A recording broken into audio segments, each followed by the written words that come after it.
All right, so we'll open the meeting, the June 5th regular meeting of the school committee. If I could ask everyone to rise for the pledge of allegiance. Pledge of allegiance to the flag of the United States of America and to the republic for which it stands, one nation, under God, indivisible, with liberty and justice for all. Ask the superintendent to just run through fire department regs. Sure, so we have two exits located right here. If there's an emergency, we go straight out this, straight down the hallway. If that's blocked, you can go left or right. If this exit egress is blocked, we can go right through this door. We'll take a left and out through health tech. All right, thank you. Before we jump into the routine matters here, I'd just like to take a minute and welcome our newest member to the school committee, Mary Johnson from Auburn. Welcome aboard, Mary. Thank you. You want to take a minute and say a few words, or you can wait to the end? I don't want to put you on the spot. I'll wait to the end. Okay. Thank you. The other introduction I'd like to make is Cheryl Feminino. Did I say that right? Feminino? No. Feminino? Oh, just go for it. Femino. Femino. So Cheryl is replacing Sue, as difficult as that may be. You have a tall task ahead of you. I know. So welcome aboard, Cheryl. She has over 20 years of experience in education. 7 of those have been working as an executive assistant for a different superintendent. And you have a Bachelor's of Science in Business Administration from Fitchburg State University, and you graduated from there with honors. So I can hand it over if you wanted to say anything further. I just want to say I'm really excited to be here to work with you all. Thank you for allowing me the opportunity, and I look forward to it.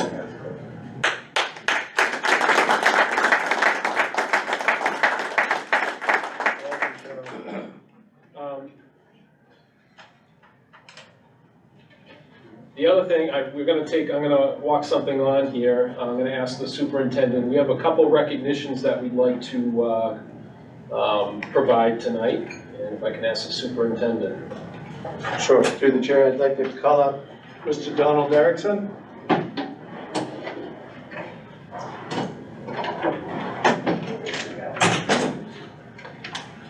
So, Don, we got a little recognition for you.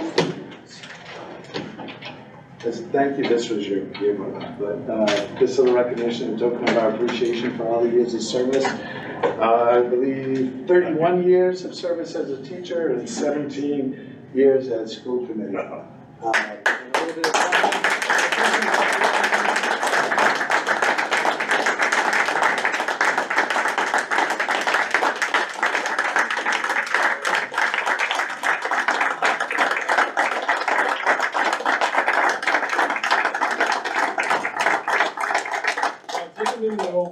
Yeah, just want I think you'll appreciate it. And I think once you see it, you'll recognize and maybe who put it together for you. Does it say the old man?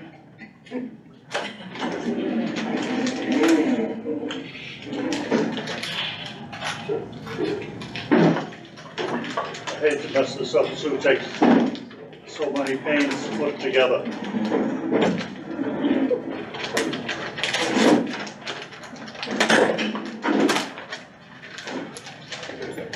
We need a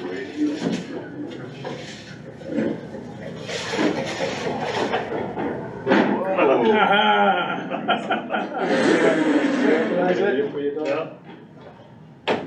So it says Donald H. Erickson, on behalf of the Southern Worcester County Regional School District, we would like to thank you for your 9 years of service and your countless hours of dedication to making Bay Path a premier institution, machine shop instructor from September 1st, 1975 to July 6, 2006, and school committee from 2006 until 2023.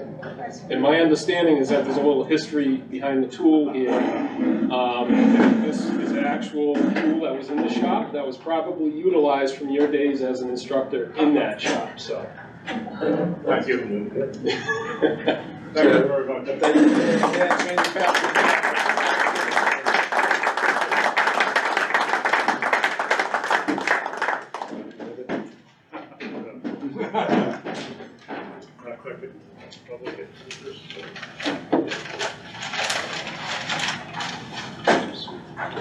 Yeah.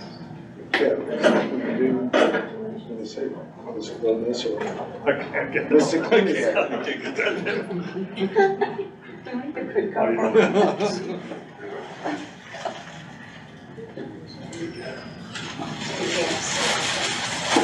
So I'd like to present Mr. Cloutier with this citation from the House of Representatives. The Commonwealth of Massachusetts, the House of Representatives be hereby known to all that the Massachusetts House of Representatives offers its sincerest congratulations to Clifford Cloutier, Principal, in recognition of your 43 years of service to Bay Bath Regional Vocational Technical High School. The entire membership extends its very best wishes and expresses the hope for future good fortune and continued success in all endeavors, given this third day of June 2023 at the State House, Boston, by Ronald Mariano, Speaker of the House, and State Rep Peter Durant from Charlton.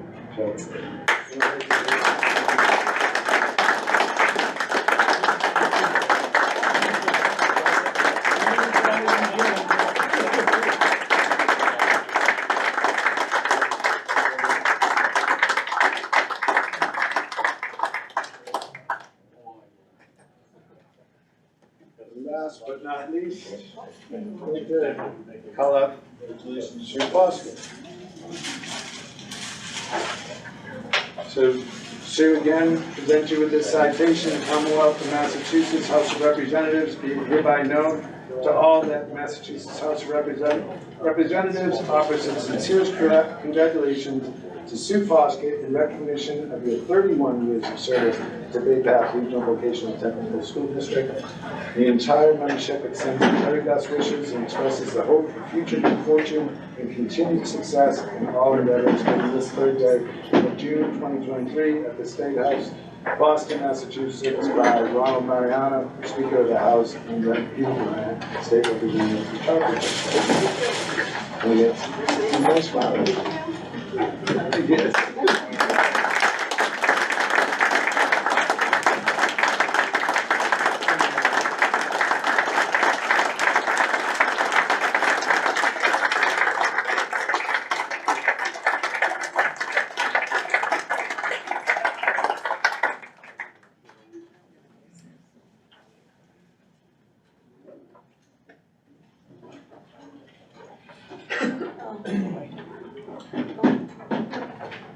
All right.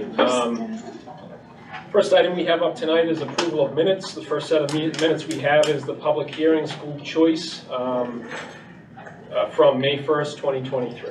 So moved. Second. Motion from Mr. Shore, second from Mr. Renier for approval. Any questions, amendments, changes? All those in favor of the motion? Aye. Opposed? Abstentions? Motion carries. Next set of minutes is the regular meeting minutes from May 1st, 2023. Motion moved. Mr. Seconded. Shore moved the motion. Mr. Zakowski seconded it. Any discussion, changes? All those in favor? Aye. Opposed? Abstentions? Motion carries. Special meeting minutes from May 23rd, 2023. Motion to approve. So moved. Where did that come from? Was that Mr. Beelan? Second. Second from Ms. Pantos. Any discussion or changes? All those in favor? Aye. Opposed? Abstentions? Motion carries. Approval and release for the executive session minutes from May 23rd, 2023. So moved. Second? Mr. Peter Shore moved it, Ms. Helen Lenthy seconded it. And the reason I'm saying the names is Cheryl doesn't know everyone yet, so I'm just making sure she has it for the minutes, just so you all know. Any changes or questions? All those in favor? Aye. Opposed? Abstentions? Motion carries. Next item up is approval of warrants. Warrants are circulating, but I'll also take a motion to approve the signature of the warrants. They're So moved. circulating over here. Second. Moved by Mr. Tim Shore, Second. second Mr. Beelan. Any questions? All those in favor? Aye. Opposed? Abstentions? Motion carries. Correspondence. We do have a certificate of election from the town of Paxton. I, Lori Becker, Town Clerk of Paxton, Massachusetts, hereby certify that the following person was duly elected at the annual town election on May 8th, 2023, as a member of the Southern Worcester County Regional Vocational School District Committee for a 3-year term. And the name is Robert Willoughby, 11 Tanglewood Road, Paxton, Mass. He was sworn in May 10th, 2023, and his term expires in 2026, and it is signed by the Town Clerk of Paxton, Lori Becker. Thank you very much. Next item we have up, Student Advisory Committee. As we all know, our friend Arminda graduated this past week, and so we send our congratulations to her. And I will note that she graduated with tons of accolades and awards, both on awards night and recognitions on the graduation itself. So I know she'll do grand things as she moves forward. So just again, I'd like to publicly thank Arminda for all her participation this year. We'll move to old business. Item A under old business is the house building project. I'll turn it over to the superintendent. Sure, through the chair. Upon receipt of the Commonwealth of Massachusetts State Ethics Commission written guidance regarding the Conflict of Interest Law, GLC 268A, in relation to Bay Path house building project for current employees and/or immediate family members, the superintendent director and the policy subcommittee and the negotiation subcommittee recommend the following. Negotiate a memorandum of agreement with the BBTA to modify the current collective bargaining agreements dated September 1st, 2020 through August 31st, 2023 to add the employee benefit of participating in the house building project. 2, upon agreement of the MOA, award the house build project for school year 2023 to 2024 to Jennifer Reel pursuant to the current district policy. And subsequently, 3, update and approve a new house building policy with appropriate fee structure prior to the advertisement of the next house building project for the 2024-2025 school year. So this is the obviously the topic we just had in the joint subcommittee. Is there a motion? Second. Okay, so a motion from Mr. Zukowski to for the recommendation just stated from the superintendent, second from Mr. Peter Shore. Any questions, comments? And I know there was some question in the subcommittee, so I'll just reiterate it here just so for clarity. The motion actually is multifaceted, so it's number one, to enter into the negotiations for the MOU to build it into the current contract. And then the second part of the motion is to actually, once, and assuming that happens and transpires, it gets into the contract, the vote also would approve the house build for Ms. Reel. So it's multifaceted. Mr. Chair, how long does that take for the approvals to go through? Yeah, based on the first of all, if I could ask you just, typically we don't do Q&A from the public until we get the public comment. I'll let it go this time because I know you had the question in the policy subcommittee. Okay. If I could just have you state your name and the town that you're from. My name's Phil Davis from Oxford, Mass. I was just making sure before you all voted on it and made your decision, I was just asking the question. Yeah, and the answer to it, based on the conversation we had in subcommittee, is that the intent would be to have this done in fairly quick fashion prior to August, preferably prior to July, to give as much time as possible for all the other paperwork that is associated with the house build and permitting and everything else. But And that, the reason for my asking that is during your meeting, when you were talking about it, I was just wanted to let everybody know that there are permits and so on paperwork that goes on with that. So to let it linger out would not be a good idea. yeah, so, and again, the MOU hopefully will be straightforward, which means the negotiation process will be hopefully very quick. And once that's done, the motion automatically approves the committee awarding the bill to Ms. Reel. So at that point, whenever, as long as that negotiation process is quick for the current contract, the next step is the awarding of it, which is automatic through the vote tonight. So hopefully it happens pretty quickly. Thank you, Mr. Chairman. Any other questions from the committee? All those in favor of the motion? Aye. Opposed? Abstains? Motion carries. Next item under old business is the athletic field master plan. Through the chair. Is it in recommendation? No. Okay, so So, you so through the chair, public comment brought up the fields at the last meeting. There was a revelation that there was a master plan done by Gale Associates in 2016 with two options, right around 7.9 million and $9 million on that. Those were 2016 numbers. I reached out to Gale Associates and they provided a proposal, which I believe you have in the package, to update that to current standards, of which they did, and the proposal to bring that to current standards is approximately $20,980. That will, phase one, update base plan and current conditions, $4,750, program development, $4,550, conceptual design, phase three, $5,515, and master plan update, $6,165, for a total of $20,980 to bring that master plan up to current standards. So, So I submit that for approval by the school committee to move forward and enter into the contract with Gale Associates to bring that up to date. so I'll just a commentary. I know, obviously there's been a lot of attention around the fields and for good reason. And I think based on some of the conversation we had about the fields in the past, back when this study was initially done in 2016, even though I wasn't around, my understanding, the history, is that that was the same time frame when the district went to the member towns for the borrowing on the renovations of the building.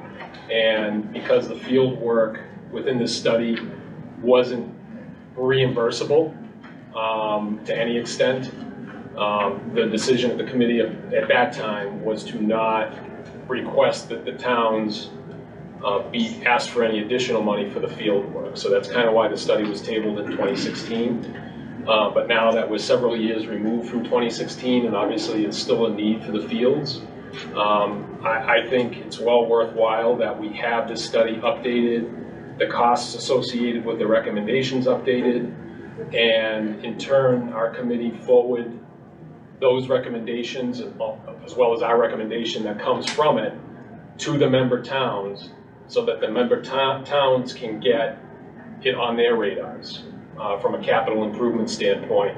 If the ask is going to be $8 million, we'll never get $8 million if we don't put it in front of the towns and ask for $8 million for the field. So the intent behind getting the study updated would be to bring that forward to the towns. And in my mind, that would kind of be an option B, put it in front of the towns and try to obtain the money through town funding. But option A is still trying to continue to pursue the solar array on the school's property, which would generate the revenue to pay for the fields instead of having to ask the towns. So if we work both of these angles in tandem, at the end of the day, hopefully we can get the fields one way or the other. So I would ask that someone make a motion to authorize this expenditure so that we can get the study updated. Motion to approve the $20,980. Second. The plan. Motion made by Mr. Peter Shore, seconded by Mr. Tim Shore. Any questions or comments? Through the chair, I have a comment. Difficulty that I have with it. We, did a study 7 years ago, and it was tabled. And we were looking at other sources that go into the towns. Right now, there are several towns that are building projects, putting up new high schools, etc. And would it be a timeline? The conservatives were going to invest another $20,000 to do a study, and then possibly with no funding, table that study again. Through the chair, I understand that concern. However, through exploring the solar project, these new numbers, new construction costs, will update what it you know, what it will cost, should the solar project be approved.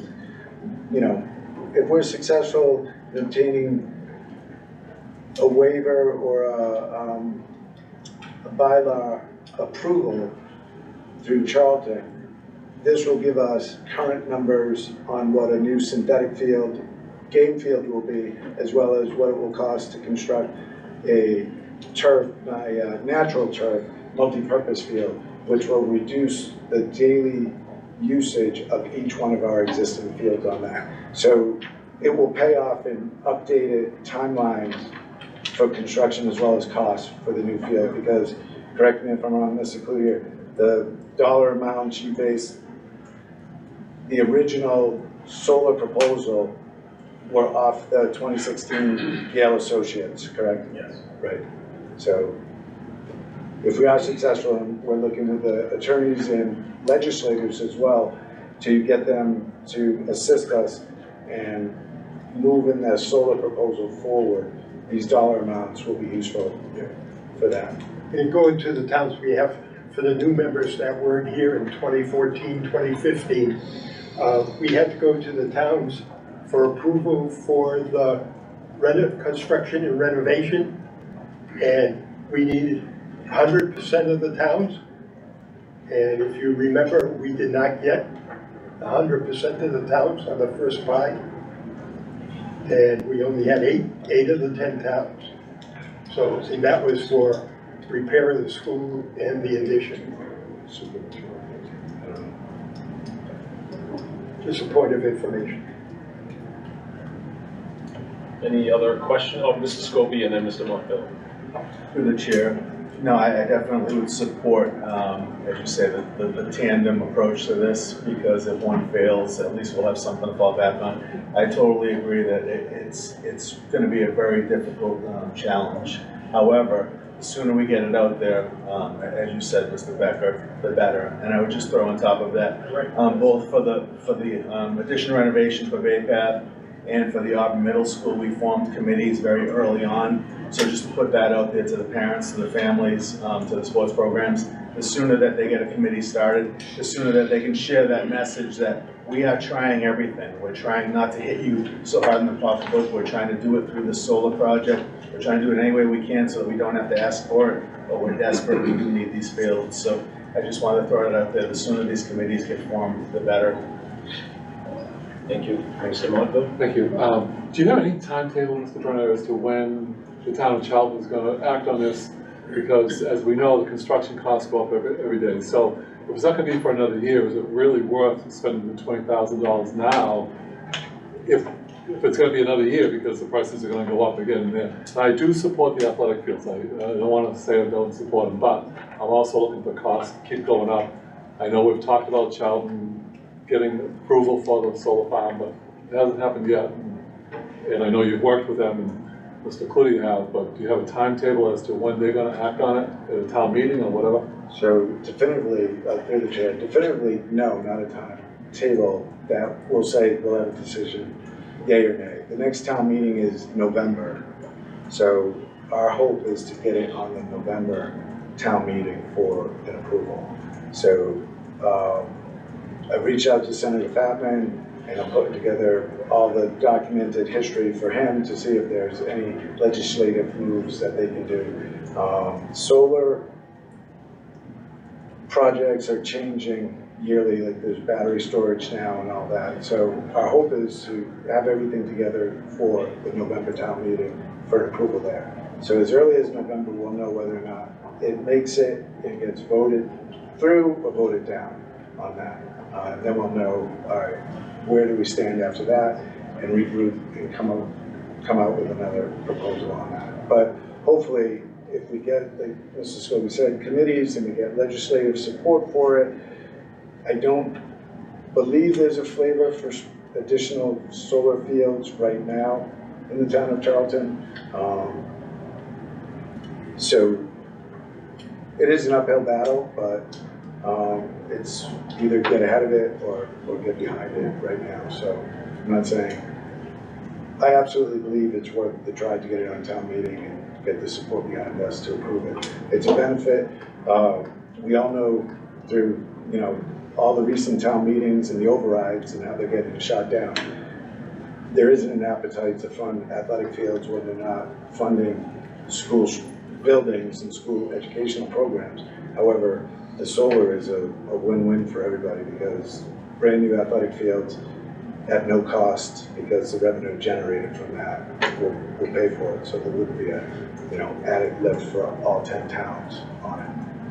And there would be added benefit to the communities of that. So that 20,000 plus, could that possibly be saved until next November or until after the vote or approval? I mean, I just don't know if it's, you know, if it's worth. Absolutely. The reason I want to jump in, Don, is because the intent behind getting the study updated was twofold. The first was so we have numbers in hand to continue to pursue the issue with Charlton, but the second reason was to get the updated numbers to put in front of the towns. So even if the solar plan doesn't happen, I think getting this done sooner rather than later is better, because it'll give us the information we need to make a recommendation of what we want from the towns. Without it, we really can't go in front of the towns and say, hey, we need X number of dollars for fields if we don't know what the updated number is. And I'll speak as someone who sits on a capital improvement planning committee for a town. You know, the sooner that type of information gets put in front of us, the more we can prioritize in relation to the other capital needs that the town has to deal with. So I'd say we want to do this sooner rather than later for that reason, if nothing else.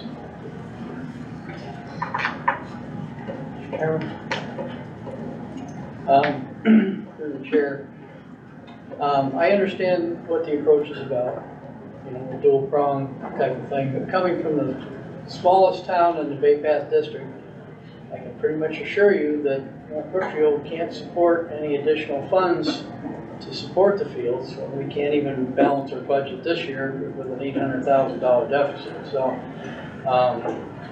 you know, anything that can be done to pursue the solar field side of things would probably be much better for us as a town than the approach to the town for additional monies. We're having trouble, like I said, balancing the books now, and I doubt very much we can support any additional fundings other than the annual budget increases for the district.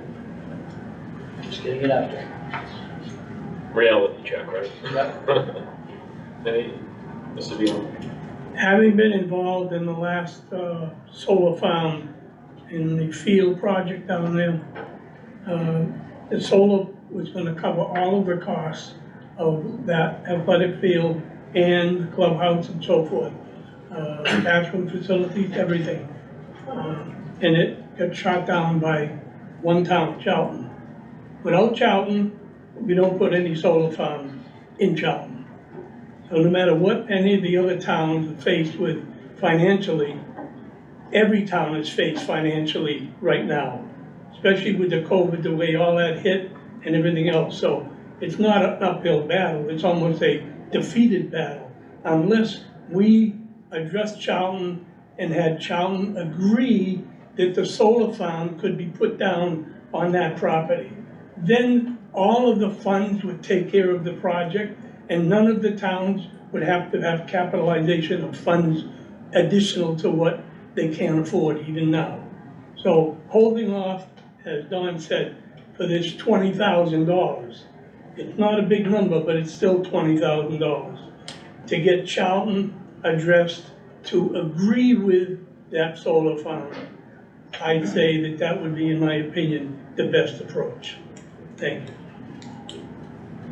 Any other questions, comments on the motion?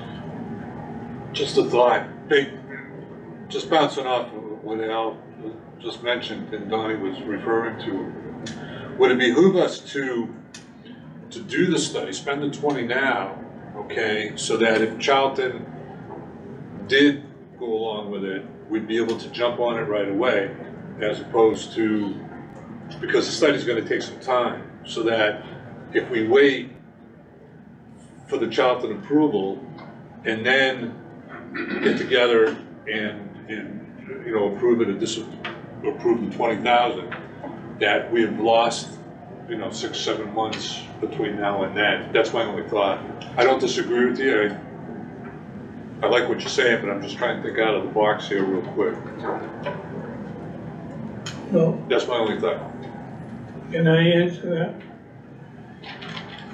In regard to what you're saying, in my opinion, I think the past survey that was done feeds enough information of what typically would take place down there.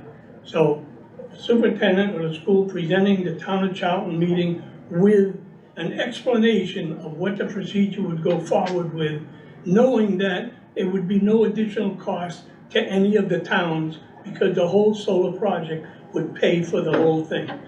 And that there, I think, would be easy to explain at a town meeting what the proposal would be, what the plan would be, what benefit it would be to the facility, faculty, students, everything in itself, and almost at a zero cost. So I think the $20,000 is not going to bring any more information than what the previous study, even though it's obsolete financial-wise, but the financial-wise is the solar company problem, not our problem. So I think that type of presentation and putting that 20,000 on the side until Charlton agreed, then I'd say we should rediscuss it and see what it would cost to have all of the plan put together for us to develop the solar plan. Through the chair, I understand that, Mr. Beaman. However, the proposal for the solar proposal is also based on 2016 dollars, and the revenue that would be generated, for lack of a better term, from the energy, sellback on it. All that has changed. So right now, we can't definitively say that constructing 20 acres of solar field across the street is going to fully fund new fields up here, because we don't know what the new fields will cost. Those again were 2016 costs for a synthetic turf event field and the natural turf multi-purpose field. So all those construction costs, I can't say whether they doubled over the last 7 years. I can say, in talking with Gale Associates, that as with all construction, athletic fields have faced the same shortage, supply chain materials, and all of that. So having current construction numbers now will enable us to run the numbers on a solar proposal from a company that will install and lease the panels to us. It'll tell us if it's a net zero to the 10 towns, or if there is still a debt exclusion, we'll have to ask for the 10 towns. So current numbers will update both plans of action, the solar and just seeking a full renovation of that. Well, in regard, But I would add one point to that the study again was done in 2016. It was based on recommendations, based on the circumstances in 2016. And my understanding is that the circumstances of the use of the fields has changed since that time too. Notably, we've added 2 additional sports that didn't exist to the school in 2016. So therefore now the usage of the fields is different, which may make the recommendations that Gale brings to us different as well. So I still think it's worth us having them come in and reevaluate, number one, the circumstantial of the use of the fields with the 2 additional sports, as well as the costs associated with the recommendations they bring forward. Did you have another comment, Mr. Gillen? I didn't mean to cut you off. I still say that the fact of presenting to Charlton for an agreement to be able to install a solar on our property, that in itself doesn't require any financial numbers whatsoever, because it's the solar company that's going to be putting out the solar costs at the time it's being done. You can get all the study you want right now and get all the figures you want right now, and by the time it starts, all those figures are gone ballooned, just like it did with the construction of this plant itself. So any other type of a project, numbers today mean nothing when the project goes forward. The costs are always elevated and so forth. So how do you explain that to any of the towns if they're gonna have to start putting in money when we're gonna not get the 10 towns? So the first thing is to get Charlton, and numbers mean nothing. The solar is gonna present and pay whatever it is at the time. And if they say, no, we're out of it, well then good, we still have our 20,000 sitting in the account here. Mr. Shaw? I think 20,000 is a modest investment to reinforce the importance of the solar pitch to the town of Charlton. I think the more current our figures are, the better off we'll be. Yeah, and Al, the only other thing I would say is that if I was doing the presentation, I would want all the information readily available to me, particularly if I'm going to be giving it to the town manager and things of that, and folks like them. I would need facts and figures, all the information I could possibly have in front of me that's up to date to be able to answer those questions. Because if they ask a question that I want to be able to answer, not only does that make us look like we're not prepared, but that would give them another reason to not do it, because saying, listen, these guys aren't even ready. So for that reason, and for what Tim just said too, being a modest amount, I would want to be ready for any question that they had. And based on the 2016, I don't know if I can do that. That's my thought on that. Other comments? Mr. Costa? As suggested by Mr. Beelan, a 6-month hold on approving this specs from that organization until we find out November. Mentioned was a November meeting. We could review this at that time. We would know then whether we can move on the solar or not. And it would be a question. It seems like a lot revolves around the approval of a cross-the-street project. So if we wait till November and readdress this, we would have a better idea of where we're going to go. Whether we really need to go to the town, that we don't have the solar project to go to the towns. I know, Rutland is having difficulty. Spencer is invested in a $112 million new school facility. And, there are towns that have projects already, and it's going to be difficult to persuade them to put up athletic fields. So you're recommending holding, Bob? Excuse me? Are you recommending to hold? Until November.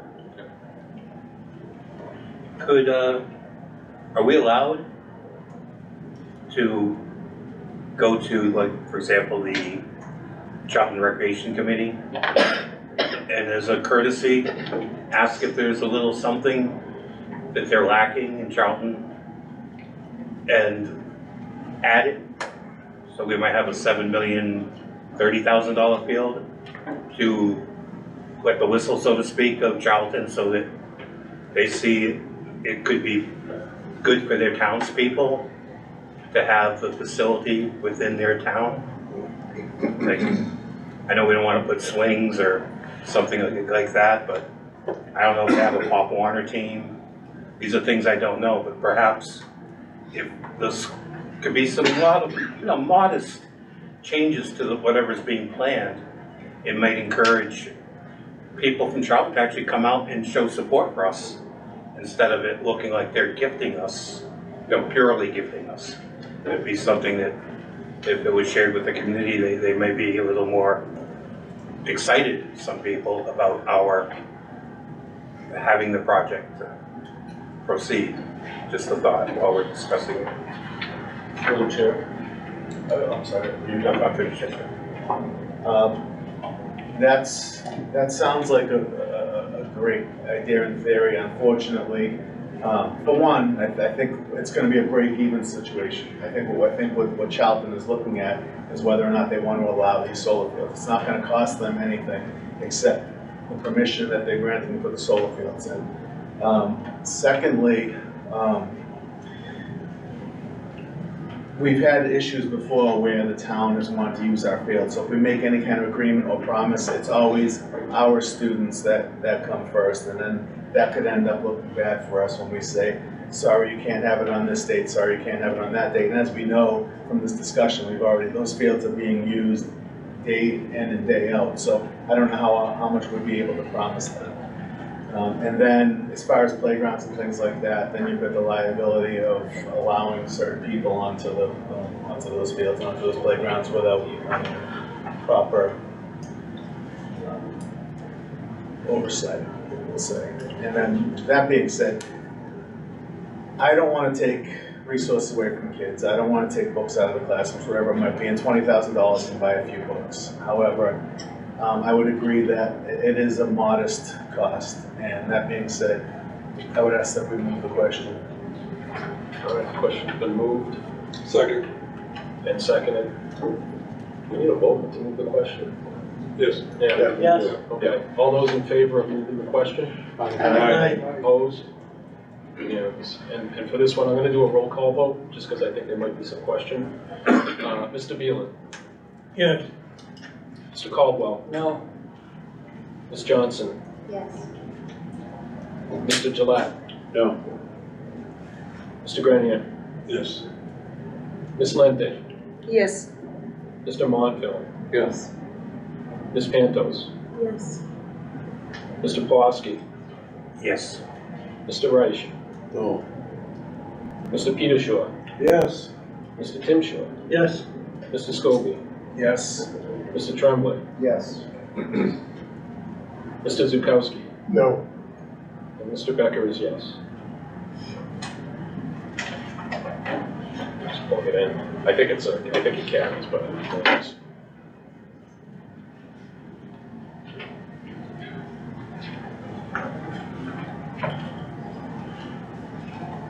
So you might be here tomorrow.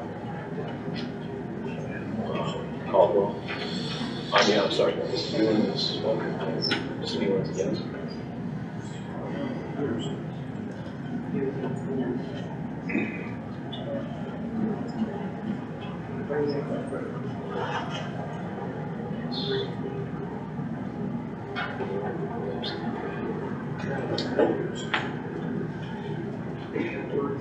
Lefty was what?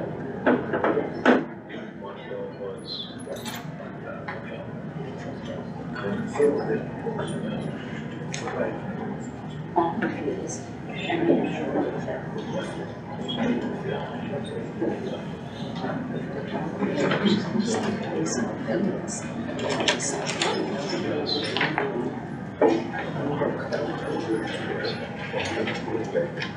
So 67.875 weighted vote yes, 14.135 no, motion carries.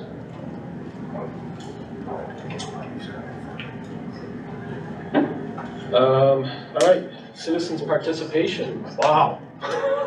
Welcome, everyone. So let me just do a run through of our committee citizens participation ground rules. This is an opportunity to speak. However, it's somewhat limited just because there's a lot of business that has to happen any given night. So the committee has a rule that that citizens participation is 15 minutes in length, and that each speaker is limited to a maximum of 3 minutes. If there's a particular issue that several of you are here for, which I think there are, it's maybe best to appoint a spokesperson. But if we don't get to people that would like to offer their comments to the committee, please feel free to do so in writing.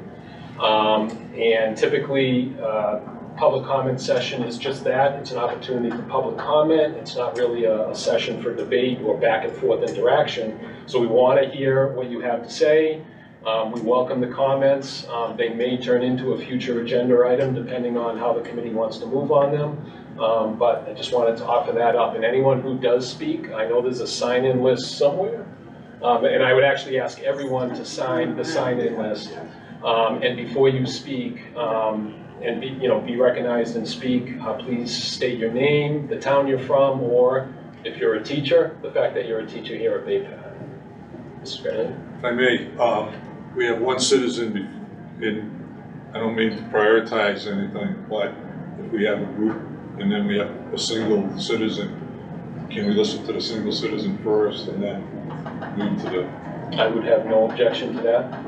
Okay. Mr. Davis? So my name's Phil Davis, I'm from Oxford. I was here last meeting too. So just touching on the athletic field, it's really hard to stand here and not be able to speak when you guys are speaking. So in 2014 is when the study was brought to this committee to do the study on the field. Yes, it got done in 2016, 100%. We were very hopeful at that time when the school was being done that work would be done in the fields. I played on these fields back in 1987 and through. The only thing I've ever seen change is honestly we have lights now. Besides that, they're the same fields. They're made of clay, they hold water well. Unfortunately, we play a lot of our games the other way. So, we were very hopeful in 2016 that, with the committee doing the study, since then there's 3 sports. I believe there's 3 other sports now that play on that field. Costs have gone up, everything has gone up. I came to the last meeting just to kind of voice my opinion in hopes that, the committee, we pride ourselves here at Bay Path of being a top vocational school, one of the top in the state. Our athletic facility has to also back that. Where we are right now, it's just not there. So, we're talking about $20,000 over a $28 million school budget. We have to be informed. If we go in front of the town of Charlton, we have to be well informed on what we're asking for. And if we're gonna go to the other 10 towns, if we need the 10-town support, it doesn't hurt to ask. Doesn't hurt to ask. And it's gonna take years. My kids are gonna be gone. I have 2 sophomore kids. My kids are gonna be gone. I'm just looking for the future of this school. I've always been a Bay Path kid. I'm an Oxford boy, but I've always been a Bay Path kid. I want what's best for the school. I want what's best for the kids that come to this school. So that's on the athletic fields. The house building project, I was curious on a couple things. One, we're talking about an ethics violation. I was just curious on what that was. If it was just because it was a school teacher, because I built plenty of houses for school teachers when I was here. 2, I was wondering if there was any other applications at that time, or are we talking about something for the last year and a half, that we only have 1 application? The reason that we only have 1 application, just so you guys know, it's not very well posted. When I was a kid here, it used to be in the TNG, it used to be in the Southbridge News. It used to be very well posted. Now, if teachers took advantage of that and they were the only ones that put in the application, as long as the school committee voted on it, and it was awarded to a teacher, then, that would be great. I think it's really hard right now. I was under the impression last meeting that we were trying to get rid of it. Just from being at the meeting the last time, it sounds like we're not. We're in support of it, but we have to get it more out there. We have to get more recognition of what we're looking for. I hear all the other towns talking. I see this gentleman, here is talking about, North Brookfield and, how they are in the deficit. I think all the towns are, but I think if we can allocate for our kids and try to get what's best for them, I think they'll at least listen, or hopefully listen. But like I said, when we redid the school at $78 million, at that time, we already had this study. We already had a chance to put more money on to do this, and we didn't do it. And I understand that we just got by the skin of our teeth to have the addition done. We need it. The fields are definitely next. The fields definitely need to be looked at. Like I said, now you've got 3 more sports. I don't even know if true grass can actually handle that. I drive by Auburn High School. Auburn High School is... I gotta give you 30 more seconds. And it's still over 3. Kyle, first off, thank you for responding back to me on the last email. It answered my question about how kids get into the school. It sounds like, the state has stepped in and, what I was calling cherry picking, taking the best from all the other towns. It sounds like the state is putting a stop to that. So that's great. The fields have to be addressed. If that's by 30 seconds, that's it. I plan on coming to the next meeting too. Sorry to interrupt in the meeting the last time, but it was just when you guys were talking about possibly going longer, permits take a long time. Yeah. So, thank you, and please think about what's best for this school, what's best for these kids that go to this school. We're not just vocational school anymore. we're vocational, we're athletics, we have kids going to college all over the place. Let's make this the top around, 100%. Thank you. Thanks, Mr. Davis. You're gonna state your name? Don Erickson. I'll make this very quick. I'm used to speaking for 2 periods a day as a teacher. But what I would like to do is to congratulate Ms. Johnson. Welcome to Bay Path. Thank you very much. Thank you. Good luck with it. Thank you. Anything you want.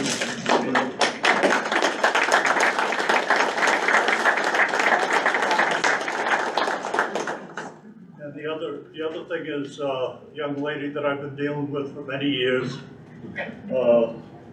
Sue Foskett. I always called her boss. So.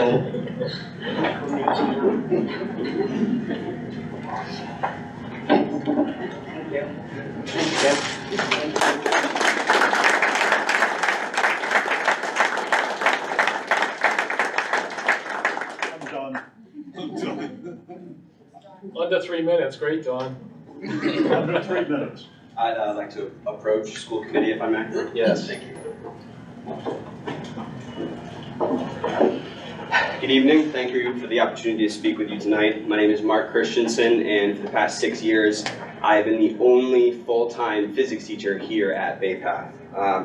When I first walked into my classroom in February of 2017, I was met with a class of students who hadn't had a physics teacher for that entire year. There aren't that many of us around.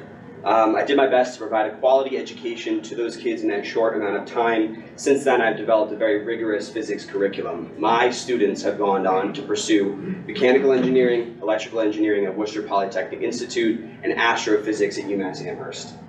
In my first years of my career, I did everything in my power to become a part of the Bay Path community. I participated in staff volleyball, I chaperoned dances, proms, and school trips. I was one of the senior class advisors to navigate holding graduation in the DCU arena during the COVID pandemic to provide a positive experience to our students despite that challenging time. I've invested my time, my emotions, and even my own money into this school. After my first 3 years here, I was convinced that I would retire at Bay Path. That all changed at the beginning of the 2020-2021 school year, where for the first time in many years, the teaching staff began our year without a signed contract. And I stand before you having given notice to Bay Path that I have accepted a teaching position in a different district. I'm leaving. In fact, I am here because in my letter of resignation, I requested an exit interview with the school committee, which I did not receive. Bay Path has slowly but surely become a hostile work environment. Every staff member feels it. We feel fear when an administrator walks into our classroom. We plan spirit weeks with the students. We hold pep rallies to bolster school spirit, and at every turn, these attempts at building culture are crushed. I resigned on May 8th. May 8th. As of today, my job has not been filled.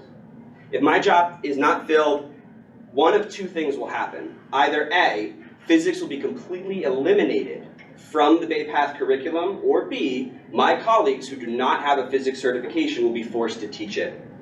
This is a huge loss for the students because every trade can be linked to physics in some way. Someday, every doctor, lawyer, engineer, any profession you can think of will have grown up with the educational system that we are producing for them right now. I am not confident that Bay Path will continue to produce the leaders of tomorrow for much longer if things continue the way that they're going right now.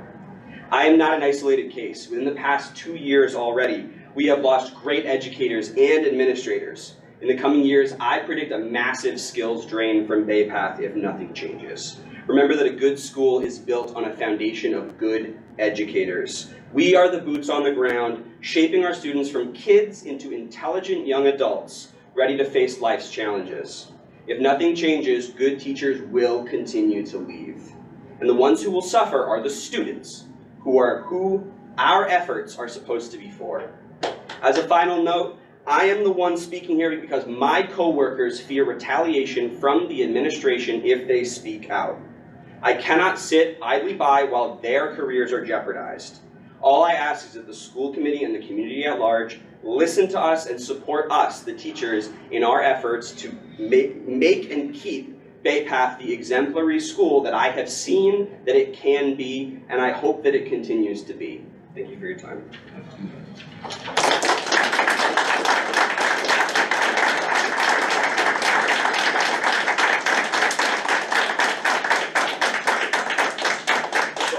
I'll just make one comment, and I'm sure there'll be further discussion, but Mr. Christensen, I want to thank you for your service and time here at Bay Path, and wish you all the best in your future endeavor. Thank you. Any other questions or comments from the public? All right, seeing none, thank you very much. We'll move on to the next item. Under new business, presentations. First presentation we have is a donation for cabinet making.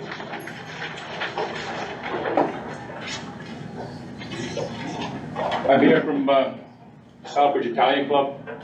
On the board, we want to give the cabinet department a gift.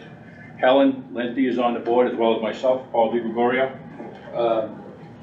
In 18, I asked the cabinet department through Mr. LaFleche and Mr. Montville if they could possibly help the Italian Club out. We were going under rebuilding. We saved the Italian Club from closing, and we asked for if the school could do a new bar for us. And they did cabinets, bar. It started in 18 and ended the last school week of 19. They did a heck of a job, great kids, and I think we had freshmen, sophomores, juniors, and seniors working on the project. Mr. Mahan was running the shop at the time, Mr. Montville as well, and what a job. It ended up being the last week of school, so we couldn't do anything for the kids. We wanted to do a pasta dinner or something, and it just didn't happen, and then COVID hit and everything else went by. So the Italian Club would like to present to the cabinet department a small gift. Hopefully they can use it and anything they need, but with our appreciation. You guys did a great job. You're welcome to come down and check it out. The cabinets came out great, and it really boosted the business in Southbridge for this club. So thank you guys, thanks everybody. Thanks very much.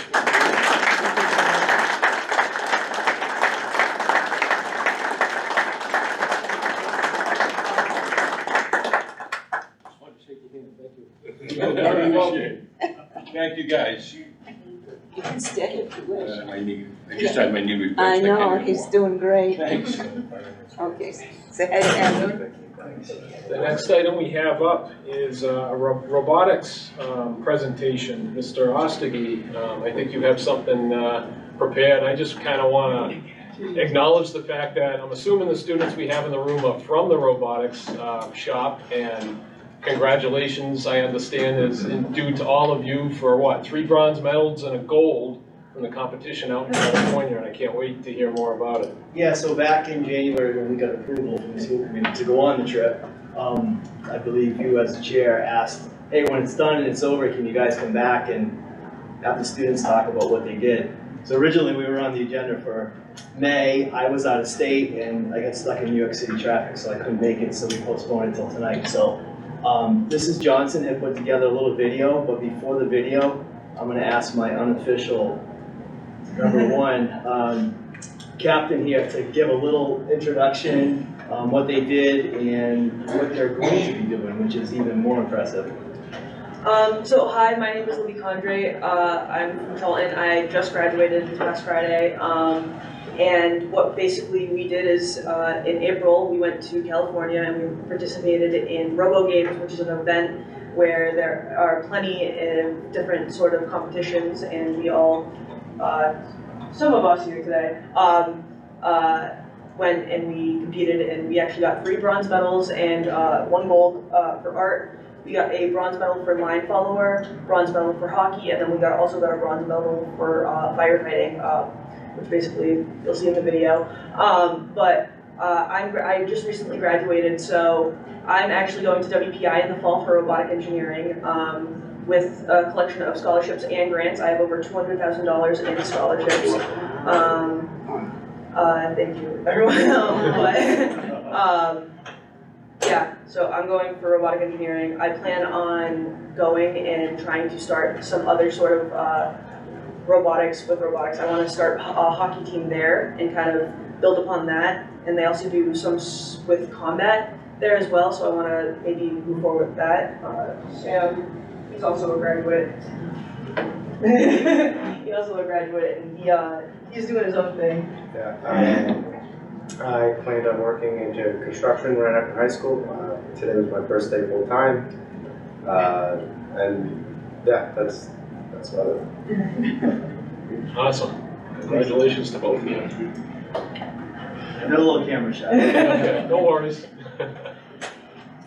Mr. Gludia, 5-minute video.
we're able to get some good educational sightseeing done as well as the competition. That's fantastic. And I noticed it was kind of physical hockey, not just trying to get the puck into the spot. I mean, those robots are going after each other. It's pretty cool. Thank you very much. Yeah. Congratulations again to you. Thank you. Yeah, So- no. Oh, sorry. Explain, I think it's important, who are your competitors? Like, what grade level, what age level were they? So, we were actually the only high school to actually compete in hockey, which was like our kind of our main event. When it came to some of the line followers, I think there was college students from Hong Kong that actually flew out to California, California to participate, and we ended up placing third amongst them. And then I think first place was Ecuador, and I think also second place was also another team from Ecuador. But when it came to hockey, we were actually going against, if you guys have ever seen the show BattleBots, some of the BattleBot actual competitors actually have their own hockey teams, and we went against them, and we actually ended up getting third place amongst them as well, which I thought was probably the coolest part of it. But yeah, we took the time out of our shop work, and we actually designed, and we went in and we wired all of those robots, designed them. It took a couple months of work, but every bit of it paid off because it was just such an incredible experience, and I don't think I would ever take it back. It's something I've been longing for the second I came into Bay Path. It was what I came here for, was the robotics, and to learn the hands-on how to wire it, and that's why I'm so excited to go into WPI and go into robotic engineering. It's something that I've always loved, and I cherish it so much. Beautiful. Any questions from the committee? I just have one quick one. Being a teacher, I gotta ask this one. Do you do any cross, not training, but interaction with other shops, putting your stuff together? So once a week we meet, we do robotics club, it's an after school club, and we have people from all sorts of shops. If you saw like the art project with the LEDs, I took the time, I'm an electronics student, and I wired all of the parts of it. I 3D modeled some of the parts, but we work with the machine shop, we work with drafting kids, and we work with electronics, of course, and we wire it, we design everything, and we intermingle with different shops just like to help get work done. Also, if you saw the art demonstration, there was a helmet. We actually have one of the students that's not here today, Tatiana Johnny. She's an auto body student, and she helped us. She's a really great competitor. She was also one of the team's drivers for Team A, who ended up getting bronze. She helped with that helmet. It's actually a helmet you can put on. It's got a safety helmet on it. You can click it on. It's really cool. But she helped design the outside and kind of make it look brandished and like put all the extra detail on the outside. So we really appreciate every single shop that we can get in here and actually like participate, because it's not just a machine, not just an electronics, it's not just a drafting sort of club. Anybody can join, and that's what I kind of appreciate a lot about it, is you can meet so many different types of people regardless of what shop they're in. If I may also, we have an old saying, it's all about the coaching too. So, I have to applaud the teachers and everybody that coach these kids. Your dedication and caring for the kids and knowledge of this definitely shows with these kids. So the teachers, you guys got to be so proud of these guys. I mean, They do all the work. yeah, I know, but they got you guys behind them, and that's really important. It's really important. So nice job. Well done. Thanks, Steve. Go ahead. Have any trouble going through airport security? So we shipped everything out in a crate beforehand, so we didn't have any big problems. That's all you, Doc. Well, once again, a big round of applause and congratulations.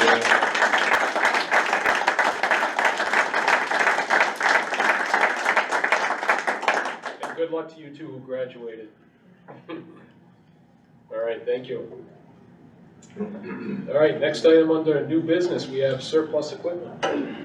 Through the chair, the superintendent director, vocational director, and the school business manager recommend the school committee vote to place several sets of outdated textbooks from electrical and a Wilson bandsaw from metal fabrication on the surplus equipment list to be disposed of according to school committee surplus equipment policy using the most appropriate method. So moved. Second. Was that Mr. Peter, was that you?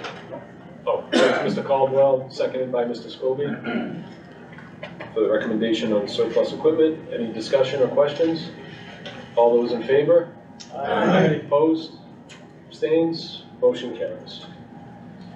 Next item is the approval of certificate of authority for the contract for practical nursing program. Through the chair, the superintendent director, the practical nursing director, and the school business manager recommend the school committee vote to approve the certificate of authority contract authorizing the superintendent director, Kyle Brenner, to execute contracts in the name and on behalf of the school committee for practical nursing program. So moved. Motion from Mr. Brenner. Second. Second from Mr. Peter Shore. Any questions or discussion? All those in favor? Aye. Opposed? Abstentions? Motion carries. Item D, approval of increase in out-of-district tuition and out-of-state tuition for Practical Nursing Academy. Through the chair, the superintendent director and the practical nursing director recommend the school committee vote to approve increasing the Bay Path Practical Nursing Academy's out-of-district tuition to $17,500 at $388 per credit and out-of-state tuition to $18,500 at $411 per credit effective in August 2024 as submitted. And I do want to recognize our practical nursing director, Ms. Dr. Bolendrina, who is here that can answer any questions. Is there a motion? So moved. Second. Was that you, Tim? Was that you? Okay. Motion by Mr. Grenier, second Mr. Tim Shore. Any questions, comments? Seeing none, all those in favor of the motion? Aye. Opposed? Abstentions? Motion carries. Item E, approval to extend First Student Inc. bus contract, July 1, 2023 through June 30, 2024. Through the chair, the superintendent director and the school business manager recommend the school committee vote to extend our transportation contract with First Student from July 1st, 2023 to June 30th, 2024 for a cost of $1,454,045 for 21 buses with mileage charges for special events and athletic trips of $4.10, a minimum trip charge of $275 and a wait time charge of $43, and rebid the fiscal year 2025 contract in the fall. Is there a motion? So moved. Second. A motion from Mr. Scobie, second from Mr. Tremblay. Any questions or comments? Seeing none, all those in favor? Aye. Opposed? Abstentions? Motion carries. Item F, transportation reimbursement account transfer. Through the chair, the superintendent director and the business manager recommend the school committee vote to approve a budget transfer up to $528,000 to Regional Transportation Reimbursement Fund, account number 2620, should the Chapter 71 reimbursement come in higher than anticipated. Motion. So moved. Second. Motion from Mr. Scobie, second from Mr. Peter Shore. Any questions or comments? Seeing none, all those in favor? Aye. Opposed? Abstentions? Motion carries. Item G, fiscal 23 transfer of funds. Through the chair, the superintendent director and the business manager recommend the school committee vote to approve the budget transfers in the amount of $249,141.52 as submitted. Is there a motion? So moved. Second. Motion from Mr. Tim Shore, second from Mr. Scobie. Any questions or comments? To the VOC job site coordinator, is that position going to be filled at all in the future, or is that something that, I assume it's in next year's budget as well? It's not in next year's budget? It's eliminated? Okay. Any other questions or comments? All those in favor of the motion? Aye. Opposed? Abstentions? Motion carries. Item H, fiscal year 23 budget adjustments. Through the chair, the superintendent director and the business manager recommend the school committee vote to reduce account number 00100271109 in the guidance budget by $50,000 and account number 60, the unemployment insurance budget, by $9,782 to cover the increase in school choice, and in the event that school choice assessment is less than projected, that we add the funds back into the budget for expenditure as needed to meet our net school spending. Motion from the committee? So moved. Second. Motion from Mr. Tinshaw, second from Mr. Tremblay. Any questions or comments? All those in favor? Aye. Opposed? Abstentions? Motion carries. Item I, fiscal year 23 year-end budget transfers. Through the chair, the superintendent director and the school business manager recommend the school committee vote to authorize the school business manager with the approval of the superintendent to make any necessary transfers in June and July to balance the FY23 budget. So moved. Second. Motion from Mr. Petershaw, second from Mr. Montville. Any questions, comments? Seeing none, all those in favor? Aye. Opposed? Abstentions? Motion carries. Item J, acceptance of cash donations. Through the chair, the superintendent director, the vocational director, and the business manager recommend the school committee vote to accept a $1,500 cash donation from Allegro Microsystems of Manchester, New Hampshire for the robotics program to be placed in the robotics student activity account number 5113, and $500 from the Italian American Associates of Southbridge for our cabinet making department to be placed in account number 2750 cabinet making revolving. So moved. Second. Motion from Mr. Grenier, second from Mr. Zukowski. Any questions or comments? Just a question to the chair. Do we always follow that up with recognition from the school committee and thank you? Oh, through the chair, yes. Good. Thank you. And just to publicly thank, yeah, I agree, to both those organizations for those generous gifts. Any other comments? All those in favor? Aye. Opposed? I didn't think there'd be any opposition. Any abstentions? Motion carries. Thank you to both those organizations. Item K, approval of outside project, Webster Dudley Veterans Club. Through the chair, the superintendent director and the vocational director recommend the school committee vote to approve the outside project for the Webster Dudley Veterans Council as submitted. Questions? Was that you, Tim? I couldn't see. All right. Is there a second? Second. Moved from Mr. Shore, second from Mr. Caldwell. Any questions or comments? Real quick question. Has the plumbing board approved that? Has that been through the plumbing board for the water closet? Plumbing, yeah, through the chair. The plumbing end of it is replacement of the toilet, so that we have to address. You're just gonna do it?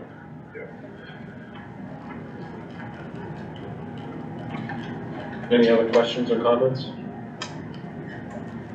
Seeing none, all those in favor of the motion? Aye. Opposed?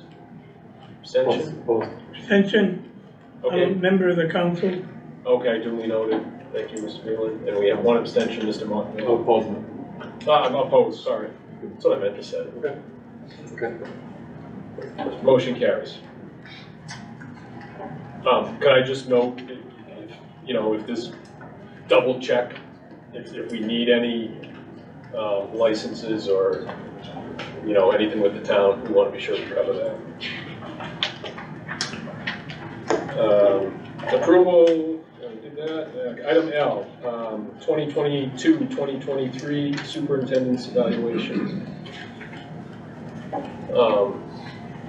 Cliff, do you have a couple slides to put up? Yeah.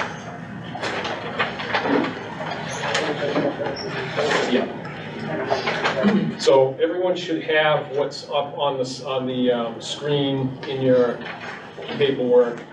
In addition to that, per the preference of the school committee, there's also another packet in there that has a compilation of all the narratives that everyone compiled in their individual evaluations is in the document, also in your folders. But, in accordance with the recommendation of, the training that we went through on this process, what I attempted to do, and you can tell me if I failed miserably or did somewhat okay on it, is to compile a summarized version of the evaluation based on what everyone submitted. And I guess the way I approach an evaluation is twofold. We want to recognize the good things that an individual does and brings forward, and kind of reinforce those things and encourage those things to continue. So that's one. And then secondly, take a balanced approach that also, no matter what position or individual we're talking about, there's opportunity to improve on areas as well. So what I attempted to do was, from the numbers standpoint, compile the different number ratings and rankings that's part of the official evaluation form, but then take a kind of a balanced approach on both the positive and the opportunity for development type comments that were taken as well, so we can communicate those to the superintendent and give him opportunity to work on those areas. So if we look at the first slide here, and they're labeled according to the steps on the evaluation form, so you can tie the step number on the presentation here back to the official evaluation form itself. So the overall summative performance step is actually found in step 3 on the evaluation form. And if we tally the 19 members who provided evaluation feedback, you can see the outcome here. From a percentage standpoint, we had 2 or 11% that needs improvement, 15 or 79% is proficient, or 2 or 11% is exemplary.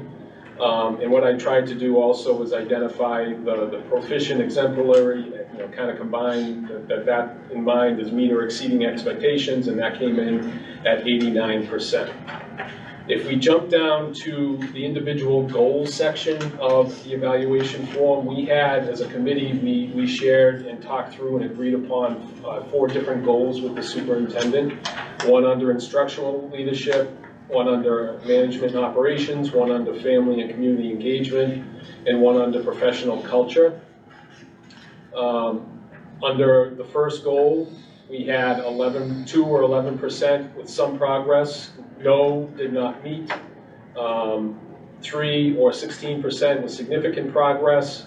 13 or 68% met. 1 exceeded, and that was 5%. So collectively, the met or exceeded was 74%. On management and operations, no one responded as did not meet.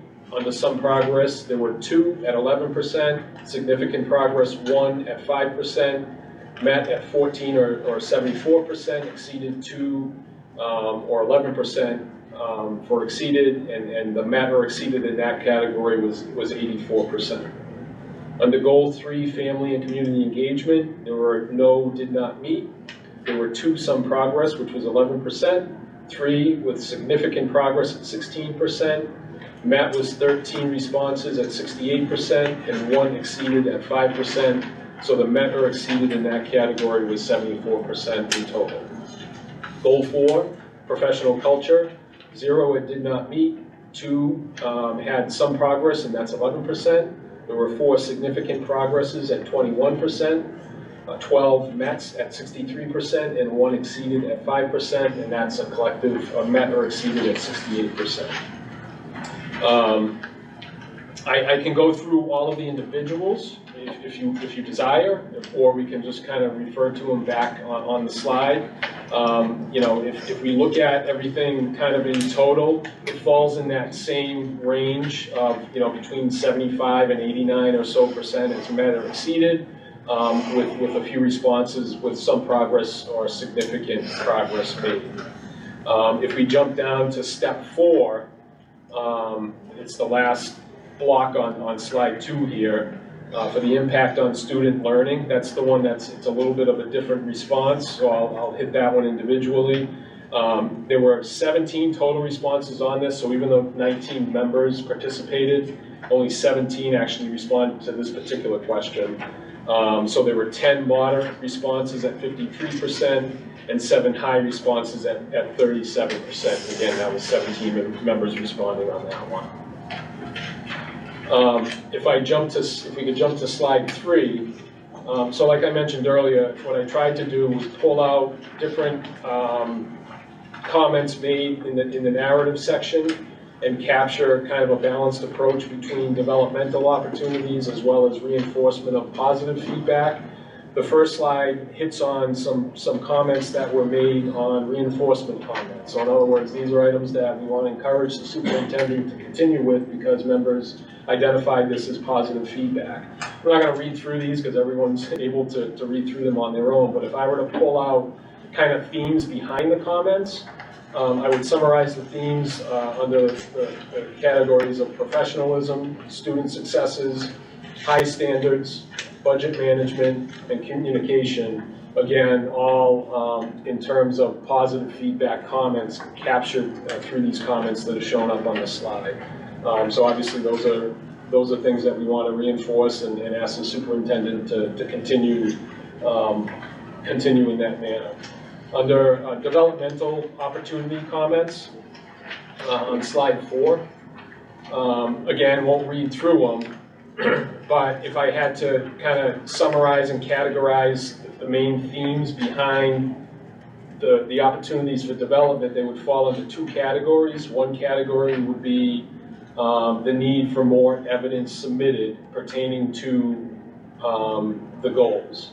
And if I would offer just some commentary around that, I think that's kind of a two-way street. I think we as a committee, obviously, we set the goals along with the superintendent, and we agreed to the goals along with what we expect to get back in terms of data to support the goals or evidence to support the goals. So, and I agree, there was maybe some areas where we could have used more data and criteria and evidence, and maybe what we need to do is when we go through this process again starting in September, is as a committee, better define what we're expecting in terms of evidence and data to be submitted to us related to the goals that we agree on at that time. So that was definitely a theme throughout, was the need for more evidence and data to back up some of the goals that were agreed upon. And then the second theme that I carved out anyhow was administrative and staff cohesiveness. So, there's some concerns that have been voiced through this document and other forums where there's maybe opportunity to improve on that cohesiveness between the administration and staff, whether that be via union negotiations or other matters. That was something that got carved out. So that's what I tried to do to summarize the evaluation in total. Again, what I would refer back to as far as a data point, because I know we're big on data points based on the feedback that we saw in the evaluations. Based on the data point, proficient or exemplary was 89% in total at the overall summative performance level. So again, all the individual comments are for both have been provided to Kyle, as well as all the committee members, so everyone can see everyone else's comments and feedback. So with that, I would open it up to comment. Mr. Short. First comment is directed at you. Excellent job. I know there was a lot of work, but very, very good. Narrative, comprehensive reporting. So thank you. I want to explain something because I didn't want anyone to think I was being, well, I didn't do an evaluation. I mentioned last year, it's not the main reason. I don't feel that I know enough to judge this gentleman. But I did one last year. I said the little I did know. But something that struck me during the training, I mentioned it then. My town is currently under occupation by the state bureaucrats. Teachers are disrespected, the town council is disrespected, and the school committee is ignored. And I saw a political opportunity to show solidarity for my school committee. If a guy with very little experience in this field, like me, would have the opportunity to evaluate this gentleman, well, what is it? It really ignores me that some lifelong professional teachers and people that have extraordinary dedication in my town don't even get to evaluate our current superintendent that's selected by the state.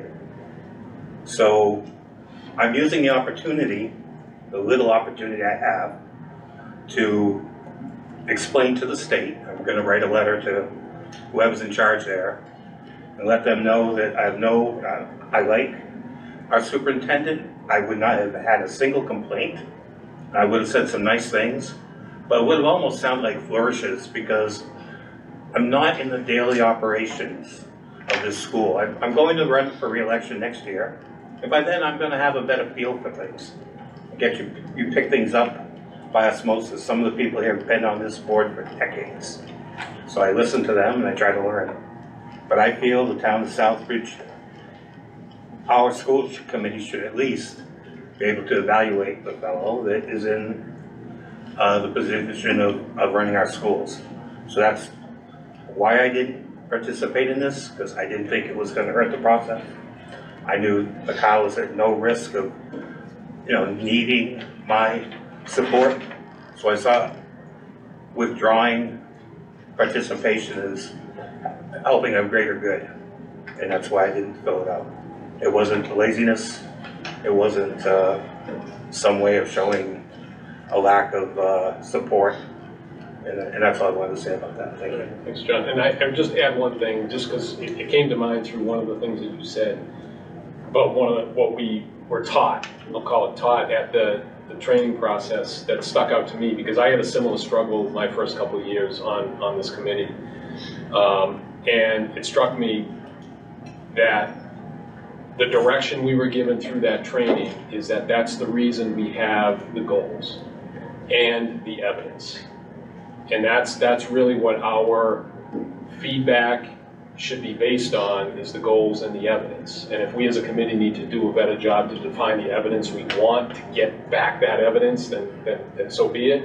But that's because different people on the committee have different levels of insight into what happens in the school, and maybe different relationships with people in the school that others may not have.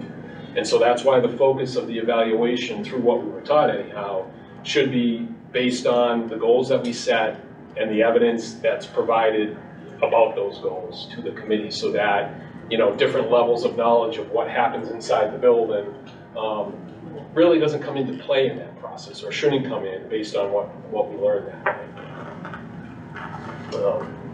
So one of the other things that was brought up in that training was the suggestion that we do a mid-year review. And I think we talked about that last year, but I don't think it ever materialized. So I think we should look at that, because maybe, when we go halfway through, if we're not seeing the evidence that we want, Mr. Brennan could give us that evidence for the final one. And I believe, like, teachers go through mid-cycle, it wouldn't be a bad idea to include that with the superintendent evaluation. And I 100% agree. And when we sit down in September and do our next process, set the goals, I think what we should do is actually set the month of the meeting that we're going to do the halfway point check-in, and make sure that we nail that down formally within the process. Because I think it's really fair to Kyle, it's fair to us to make sure that, halfway through, do a check-in. So we can redirect if something needs to change. Through the chair. So just a few items. Number one, I think developing what we're going to use for a benchmark as far as evidence should be done by the superintendent. I don't think that we really need to sit at the drawing board and come up with that. That should be something presented to us and then we agree to it. It should be hard evidence. It should be based on data, and it should be done in a timely manner. When I say timely, perhaps we talk about salary increases and contract extensions after the evaluation process, like is done everywhere else. And the reason I say that is because when I see some of the comments up there, and this is not a shot personally at anyone, but I do think maybe an individual or two may be practicing willful ignorance. We're talking about the retired, people retiring, reasons why they left, better opportunities. We're putting these in there for comments. We don't know that. Nobody knows that. As you said, everyone has a different extent of knowledge of what happens in this building, for better or worse. But sometimes you have to do a little bit of digging. Sometimes you have to look outside of the box to try to figure out what's happening in a building. So I was insulted, and I put that right in my comments, that the superintendent asked for a salary increase and a contract extension before even being evaluated. I've been doing this for 10 years now. It's my 11th year. That has never happened before. That being said, I think people already made up their mind what this evaluation was going to look like. Way back when we said, well, we already know what we got. Let's just vote on a contract extension and a salary increase. Too bad we couldn't do that across the board for everyone. Just make up our mind, this is the direction that we're going. I'll tell you what, not everyone knows what's happening in this building and in the district. It's easy to sit on the outside, show up once a month and say, oh, everything looks great, everything's doing well. Maybe I do have too much information. I don't go looking for it, it just kind of jumps out at me. That's a concern of mine. I think everyone needs to do a little bit more homework. I'm sure some of you have. But when we do things like put the cart in front of the horse and say, you're doing a great job, here's some money and here's a salary increase, and then we have an evaluation training, and then we do an evaluation, that just seems a little bit backwards. I'd just like to see us move in a little bit different direction. Any other comments? John? Something comes to mind. If we did as our good representative from Auburn suggested, I don't think we would have proceeded any differently. Looks, from what I'm reading, it looks like very positive commentary. So although that could be very valid, if there was a different commentary, we have, but what would that be if we scored it at a grade, A minus, A, an A? You know, it's, so at least in this particular circumstance, it was, from what I see, and if there was an opportunity, I'm just going to share this, this might not be appropriate. I was really curious, we have quite a few guests tonight, record-breaking number of guests. I was wondering what was going to happen. And you folks don't all know me very well. Helen has the misfortune perhaps of watching me in town government meetings, but I've been a troublemaker since I was an altar boy, 50 years, been an activist. So I was really kind of hoping to hear something juicy tonight, maybe. I don't know what's going on. I'm only here once or twice a month. And some unsolicited input to our guests. Only one of you spoke. And the gentleman that did speak spoke well, but there's some kind of problem apparently. He's got a lot of support. But sir, you were somewhat vague as to what specifically the problems were, and none of you spoke. And when you suggested there might be some kind of negative reaction from the administration to those that did, well, I think that's, it leaves us, it forces us to use our imagination. It's almost which, you know, we don't know. And so there was an opportunity, if there was something solid, frankly, if someone did get some type of unfair retribution, you could go to any member on this committee, and if there was something out of order, we would have backed you up. But if it isn't out of order, it came across to me, and this isn't a criticism of the speaker, but of the folks there, it seemed to me slightly sketchy. I mean, we're not in a fascist regime. Things don't always go the way we like, even when things are going well in life. And somebody could have said something. So you're all there, you're taking time from your families, or entertainment in your life, or a chance to relax, and no one said anything. So as someone who has a hunger for knowing more about what's going on here, so I can do my job as an elected representative, and please, if I'm out of order, any of you can tell me, if you want to tell me privately, I think you lost an opportunity. If there's something that could have been said that would have needed some inside repair, you know? We don't all follow a superintendent I'm impressed with myself. I've seen, you know, myself I am, but we don't follow him blindly. We're just pleased with what we see, and a lot of us, I think almost all of us, seek greater knowledge on what's going on. So we can all be, you know, who we are and where we live and our emails addresses, they're public record. If there's something really awful going on, we ought to know about it. But I personally don't like, I thought it was kind of sketchy. Nobody's saying anything. And one person saying something's wrong and not telling us what's wrong. So I probably said too much. Apologize if I offended any of you, but I'm really trying to help. I like the school. My dad was a vocational junior high school instructor in Southbridge. Part of the reason I got involved in this was out of respect for my dad, because he loved vocational schools, and I want to kind of show him respect by keeping it going. So keep in touch with us. You know, there's no one on this board that I think is not open-minded. So, no, it's America. It may seem like we're losing it sometimes, but speak up if there's something that really needs to be spoken about. Anyway, thank you for serving our community. I know you guys work hard, but anyway, I said my 2 cents. I said my 10 cents. Through the chair, I'd like to avoid a back and forth, but I just have one comment. I think the speaker tonight was very clear on why the majority of the staff was not speaking up.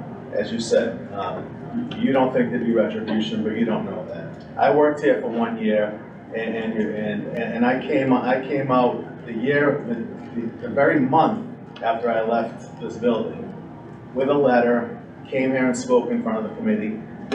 Prior to that, the union president came and spoke for every one of the members in that union, and that's the way it works. There's not separate voices, and that's why everyone wasn't jumping up here. He spoke at Clarence Bashon's 50th anniversary, and he said, we have some serious issues here. I came back a year later, said we have some serious issues here. And now we come up with this evaluation process. We're trained on it, we evaluate, and still I have no idea what we were evaluating on. Because when I went through it, I didn't see any evidence. I didn't see any data. I saw nothing. I'd love to see a teacher be able to just hand over all of their observations and their work for the year and say, there you go, I didn't prove that I taught any kids, but here is my lesson plan, here's my agenda board, here's my attendance, I was there every day, I taught them. No, we need hard data, and everyone is saying things are going swimmingly here, and we're basing our evaluation off of no hard data. That's a concern. But I more so wanted to address the concern that you have for something being sketchy or people not speaking up. I think that was quite a statement. I don't know. I really do. I think that was quite a statement. And I think people are already putting their necks out there just by showing up here. That is a concern. And no one's going to come to this committee and say, can you help me? We have an issue. This is happening, that's happening. You've already received letters. You've already received comments. You've had students saying, we feel like we're in danger. And that didn't work? What are we waiting for? I've heard none of these. So I'm gonna reel this in a little bit. So 2 things. We talked about, I agree with you, George, that it's up to the superintendent to provide the hard evidence based on the data and how that's gonna happen. I have no disagreement there. I think what I see an opportunity for our committee to work on is when the superintendent provides how he intends to do that on the goals that get submitted to us, it's incumbent upon us to say, yeah, what you plan to do is what we want to see, or no, we need more. I think that's our opportunity. He needs to provide it what he plans to do, and if that isn't adequate to us, before we approve those goals, that's our opportunity to say, no, that's not adequate. We need this, this, and this too. So that's, I think there's a two-way opportunity there to improve on that process. When, I don't want to go down a path here that we shouldn't be going down, but when it comes to the other topic at hand, there's in any organization, there's a protocol for, a situation that needs to be addressed. And in any organization, that protocol is not to go to the top right away. That protocol is to go to the various, hierarchy within the structure, whatever that hierarchy might be, and address that concern. In my opinion, that's the first stop always. I don't know any of the specifics around topics that, in general terms, but if there's anybody in the building that has a question or a concern or doesn't like the way something happened, there's other people in the building to go to, and if that doesn't work, there's probably a next level to go to after that, and if that doesn't work, ultimately it gets here. But I don't know that we'd be in the right to be dealing with jumping right to the top right away. I don't know any organization where that's appropriate anymore. And we can't talk and we can't address anything in general terms. So if there's a specific issue, great. Where has the issue been? Who has heard about it? Who had the opportunity to address it? And what did or didn't happen at that opportunity? And if those steps have gone through, then the only way this committee can do anything about it is to deal with specifics. Okay? What is that history? What's the documentation behind it? What in the person or people's opinion needs to change? And is it under this committee's purview to deal with that? Yes, sir. But, that's just my concern. We're a little outside of our evaluation process, so if we need to have a separate conversation about things of that nature, then we can put it on a future agenda. But what I'd like to do is kind of wrap up the evaluation feedback and see if there's any other input there. Through the chair. This is exactly what we're talking about. We're talking about evaluation. And I totally agree with you that everything has to go through the proper channels. I understand that. We are specifically talking about the superintendent's evaluation. Everything that was just discussed here was related to the superintendent's evaluation. And my concern is willful ignorance. My concern is we are throwing numbers out there, and we're throwing them out there pretty well, without really knowing and understanding what's happening. Even after that process where we had the training, it's still, the numbers of, I want to know, I went through the document and I tried to be reasonable, and this is not a vendetta, and again, I've said it a million times, I have nothing against Mr. Brenner, the administration, or anyone on this committee. I am here because I love Bay Path, that's it. And I want what's best for the kids, including my own son. And this was part of the evaluation as well. I cannot get a simple question answered. Why? Just why? So let me. Because let me, and I'll be done. Promise? Yes, promise. When I was growing up, the answer was always because I said so. That doesn't work. That's been proven that it doesn't work with children. It certainly shouldn't work with school committee. This is just it because I said so. That's what I get as a school committee member, and we're going to give high marks to someone who can't even honestly answer a question? So I take offense to something you just said, George, and then I have a question for you. You just accused me of willful ignorance, and I take pretty serious offense to that.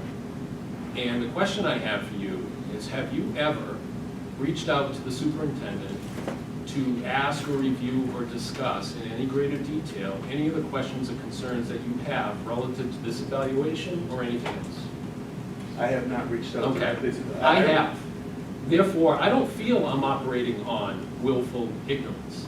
I feel that if I have a question, I bring that question to the superintendent, get clarification on it, and which, by the way, every single time it's occurred, I've gotten either the follow-up I needed or the question answered on the spot. If you're telling me that you're calling me willfully ignorant after going through those steps, none of which you went through, I take offense to that. And we're closing this process. Sounds good. Maybe you could answer my question then. It's not my job. I don't Well, you I are don't the work chair. for you, George. You are the chair. You You actually work- do. No, You're no. supposed to take the opinions of this committee. Which is and bring what them to the exactly what I superintendent. did. To your point, you wanted data points. Data is very, very important to you based on every comment you made in that evaluation. I compiled the data. There's your data. It's not up to me to tell any of these people whether they're right, wrong, or indifferent. They're my equal. I'm not their superior. I'm not theirs. They have input. They gave it. I tallied it. And for you to tell me that I'm being willfully ignorant with For my one, that wasn't feedback, aimed direct. When did I it was directly aim anything aimed at you? everyone here It was because aimed- you were talking to the evaluation and the feedback that was provided on the evaluation. You got that right. All right, moving on. Next item.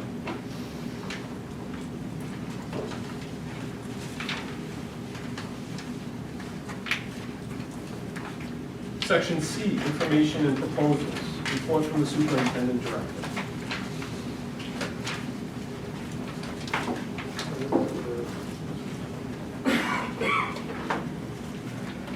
I provided a written report and prepared to answer any questions on that at this time. So I can make remarks, general remarks.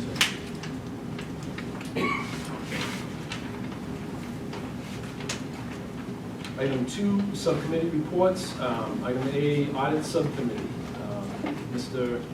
Caldwell. Nothing to report. Budget subcommittee, Mr. Tim Shaw. In my understanding is we have approval from 8 of the 10 towns on budget. So, through the chair, as of this evening, we have 9 of these. 9. Okay. Mr. Wilby texted that Paxton passed the budget. Thank you. So we do have a budget. That's my only comment. Item C, buildings and grounds subcommittee. Mr. Wilby is not here tonight because I think he's at the Paxton Town meeting. But I guess I'll step in and provide an update there that it wasn't on a subcommittee agenda or topic under review at this meeting, but it falls under the category as the fields. The committee approved the motion to move forward with updating the study for the fields to get updated numbers and recommendations.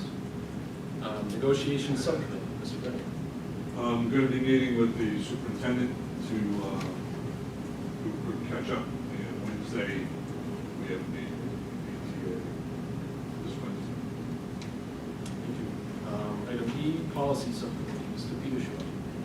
We had a joint subcommittee meeting with negotiations tonight. It moved forward with the regular school committee meeting as far as the house building. I do want to compliment you as far as the addressing to the Ethics Commission and them getting back to us, relying on us to move forward, which we voted to approve the house building project based upon the MOU. And we will update the building project policy of the upcoming subcommittee meeting prior to August. Okay? Thank you, Peter. And the next item is the warrant subcommittee, which again, the warrants are circulating for signature on that one. Item D, future business. Our next meeting will be, keep in mind, we don't have a July meeting, so the next meeting will be in August, and that will include the reorganization of the committee. Just of note there, I won't be at that meeting. Helen and I have had a conversation that falls on my family vacation week, so Helen has graciously agreed to chair that meeting.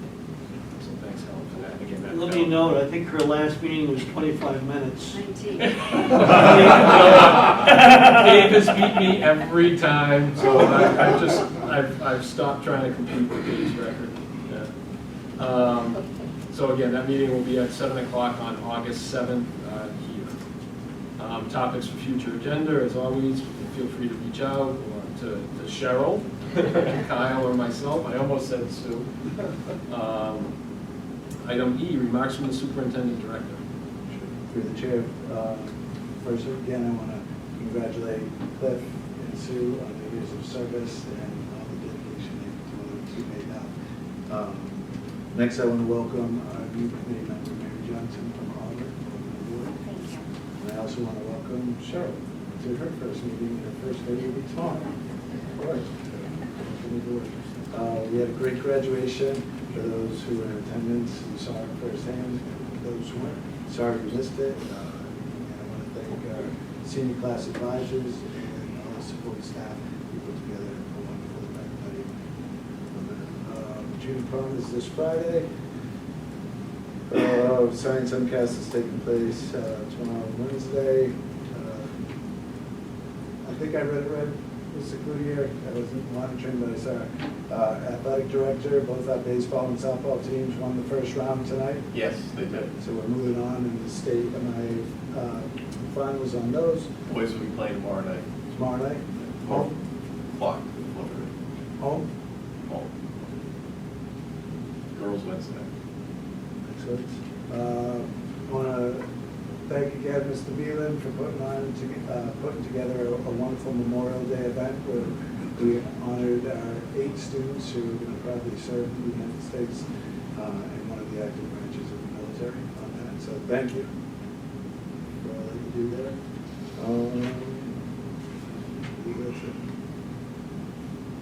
Thank you. Comments from the committee, we'll start on this side.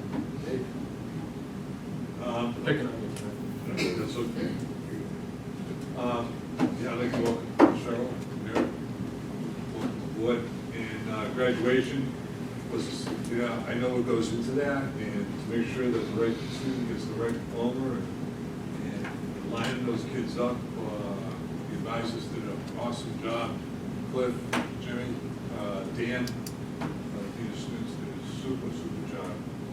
Superintendent, excellent. So, in that time, I'm all in real brief. Congratulations to Sue and Cliff for well-deserved time that you're going to be having. And welcome to Cheryl, and welcome to Mary. And I'll miss you, Dawn. And congratulations to all the students who graduated. That's it. Thanks. Alan? Congratulations. Thank you. Cliff. It's your turn, Mary. Okay, First time. put me on the spot at the beginning.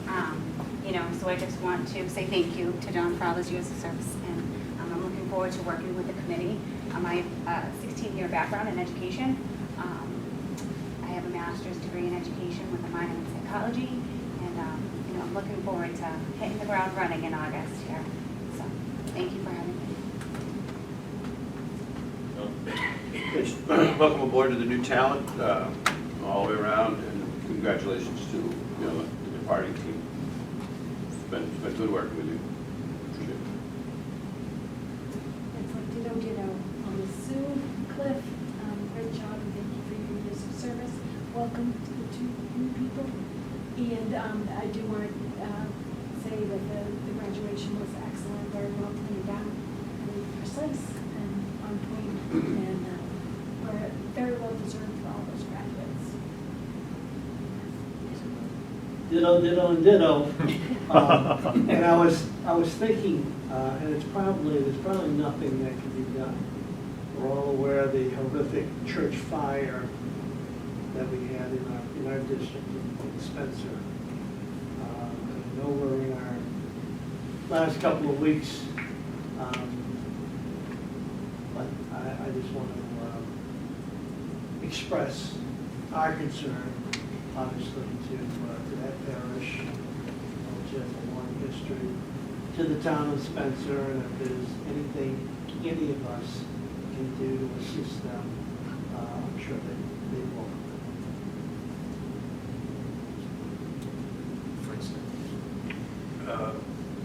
Sue, thank you for your service. I mean, that's amazing. Was it 47 years? That's 43. That's incredible. Can't keep it drunk. And welcome to our new people. Welcome aboard. In Southbridge, our town hall, almost every room is named after people that have served our community well. Now, this room is named after, I think he's like the founding father of the school, right? But, you know, this gentleman, Sue, all three of these people, it's nice that we gave them the recognition that we've given them. But I think all three of them are worthy of having some name for them. I know it's not a tradition throughout the school, but it's a big school.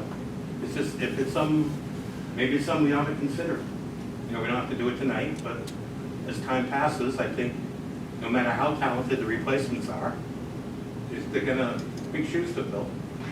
And a good way of honoring our effective public servants is to have some there to remember them by. And anyway, it's just I'll leave you with until our hearts speak. I would just thank Dawn, Cliff, and Sue for their years of service. It has been invaluable and much appreciated. And I'd like to welcome Cheryl and Mary to the committee, as everyone else did. And I would just also like to thank anyone who was involved with the graduation. I don't think it could have went any more smoothly. It was just a great showing, and it was so well organized. So much appreciated.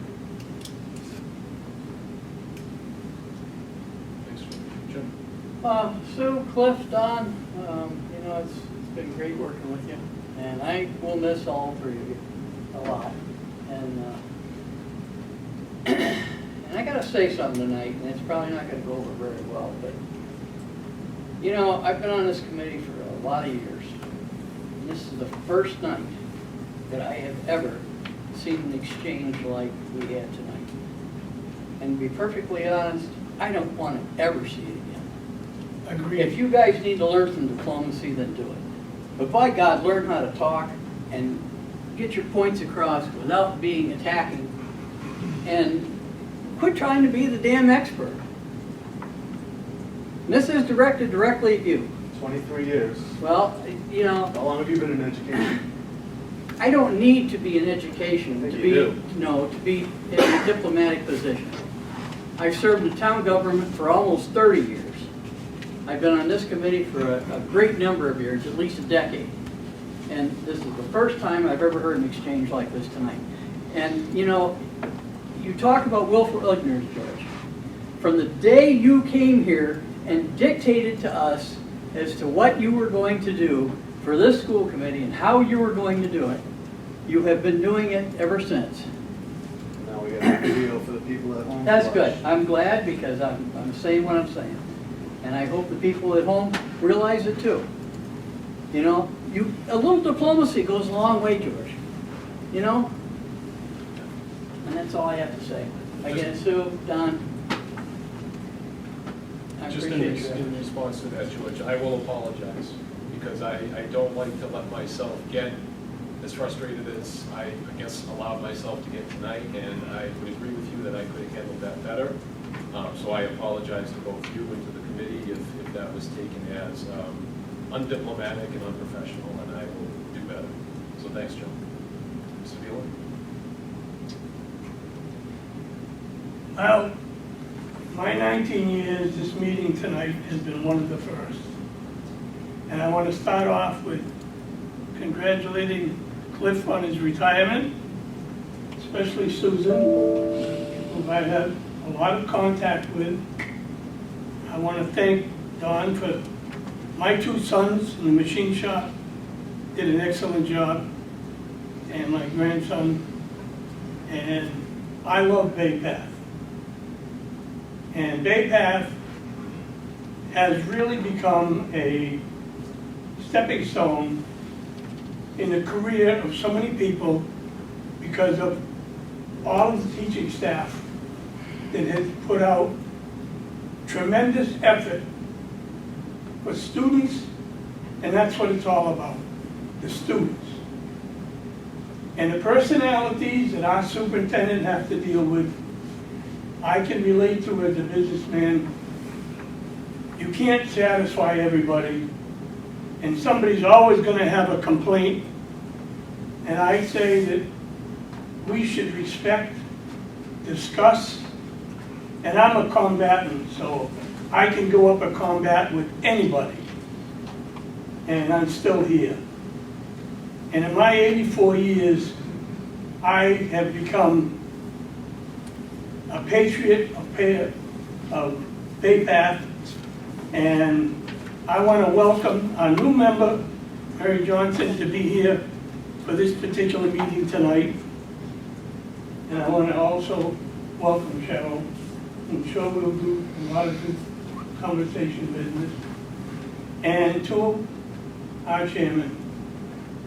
In my own opinion, you have no need to apologize. You were challenged, and when you're challenged, you face the challenge. And you combat back equally to what the challenge is. That's what an American patriot is all about. And in all the 28 combat missions that I did, I'm here today, and I keep on burying my veterans who didn't make it. But they served our country. And every one of us here, as Americans, plays an important part in the success of our country. And my business will continue on because of what Bay Path did for my sons. And my sons are millionaires today, and I have the total respect for everybody that I've ever met connected to Bay Path. And what Tate does with the robotics, if you're not really understanding and familiar with it, he teaches them a technique that they carry through for their whole rest of their life. And all I can do is thank Bay Path. And everybody on this committee loves Bay Path. They show it. And that's what's very important. Thank you. Peter. You gonna follow that? So, good luck, Cliff. Don, good luck. Welcome, Mary. Welcome, Cheryl. Also, congratulations to the robotics, the graduates of this year, as well as the athletic teams that have advanced. Very proud of them.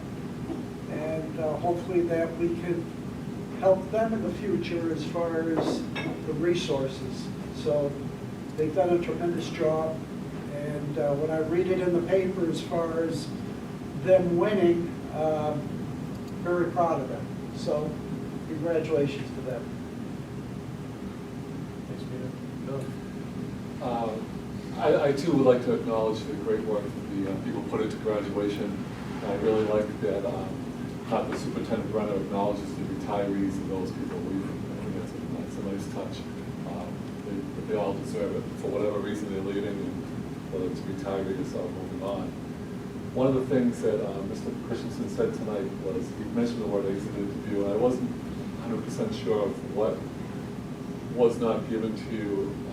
I'm not sure if I could ask him at this point, because I thought as a committee we said that we were going to do exit interviews, and I don't think we get to see the results of an exit interview, but are they conducted, and if they want to make those public to us, can it be made public to us? Because I wasn't sure if he said you weren't allowed to. I have received no exit interview communication from anyone on the Bay Path administrative team, nobody. I submitted my letter, heard good luck from the wonderful Sue Foskett, and that's been it.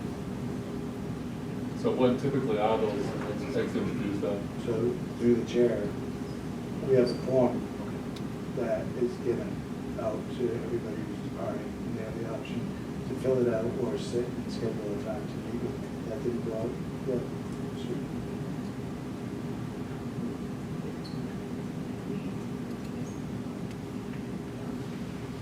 So at the time you leave, I thought it went with the letter acknowledging the resignation. It didn't go with the letter. Our apologies. I thought it went with that so that you can fill it out. and we can revamp that it does go out at that time. And Sue is expecting to give it at the time that you turn in everything. So we can revamp that, and it will go with the acknowledgement of the retirement or the resignation at that time. But it is a paper form, modeled after, well, you all approved it, and it's given to them, and they can schedule time to sit with me if they want, or just fill it out and submit it. To share those out, the employee can share with who they want, but as a matter of HR and personnel, it's not. If there's a request to see cumulative data on the reasons, we can pull that together by redacting the names or putting it in the format for each category at that point. I just wanted, because it sounded like he was not allowed to speak, and I just wanted to make sure that we were conducting these interviews. And that is. Right, not speaking, I think you requested in the letter that you want with the school committee, and that's a school committee, I don't know the policy that they have exit interviews with the school committee. There's a public forum, which you shared with that, but there is a form that goes out, and we'll make sure that we update Cheryl. The acknowledgement of the retirement or the resignation at that time, the form goes at that time. Thank you.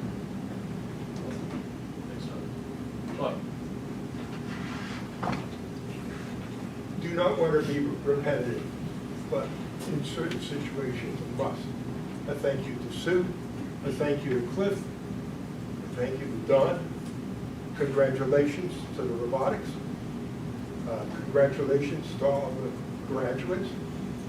And looking forward to the month of July off. In the reorganization, the first Monday in August, that comes rather quickly.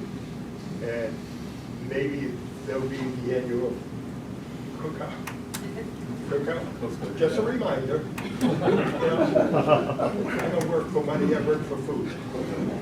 Okay? Thank you, everyone. Welcome. Just congratulations again to Cliff. So it's been great working with you. And Cliff, knowing you all these years, goes back a ways. Don goes back a ways as well. Cliff and I were rolling long way back then as when you were just starting to work here. So we'll miss you. I hope you come up often. See what you need. Mary, welcome. Look forward to working with you. And Cheryl, nice meeting you this evening, and look forward to working with you as well. Thank you. All right, I'll start by reiterating, George, I apologize to you individually for the exchange. And I apologize to you and the entire committee. And I get very heated and passionate, sorry. Yeah, we both got a little passionate, and I will keep that in check going forward. But in brighter news, yes, I also, in risk of being somewhat repetitive, got to acknowledge Don, Cliff, Sue, you're going to be greatly missed. Thank you to all three of you. And to Mary and Cheryl, welcome aboard. Look forward to working with you both. I agree, graduation as well as the award ceremony night went very well. I'm always impressed to listen to the awards received at that awards night. They're pretty impressive. And I forget what the scholarship dollar number was, like $4 million or something. $2 million, 2,000. I mean, $2 million plus dollars of scholarship money awarded to our graduating class is pretty impressive. And special acknowledgement to those 8 students who are going into the armed services as well. And with that, I have nothing further. So I hope everyone has a restful rest of June and July, and continue into August, even though we have to be. Motion to adjourn. Second. All those in favor? Aye. Opposed?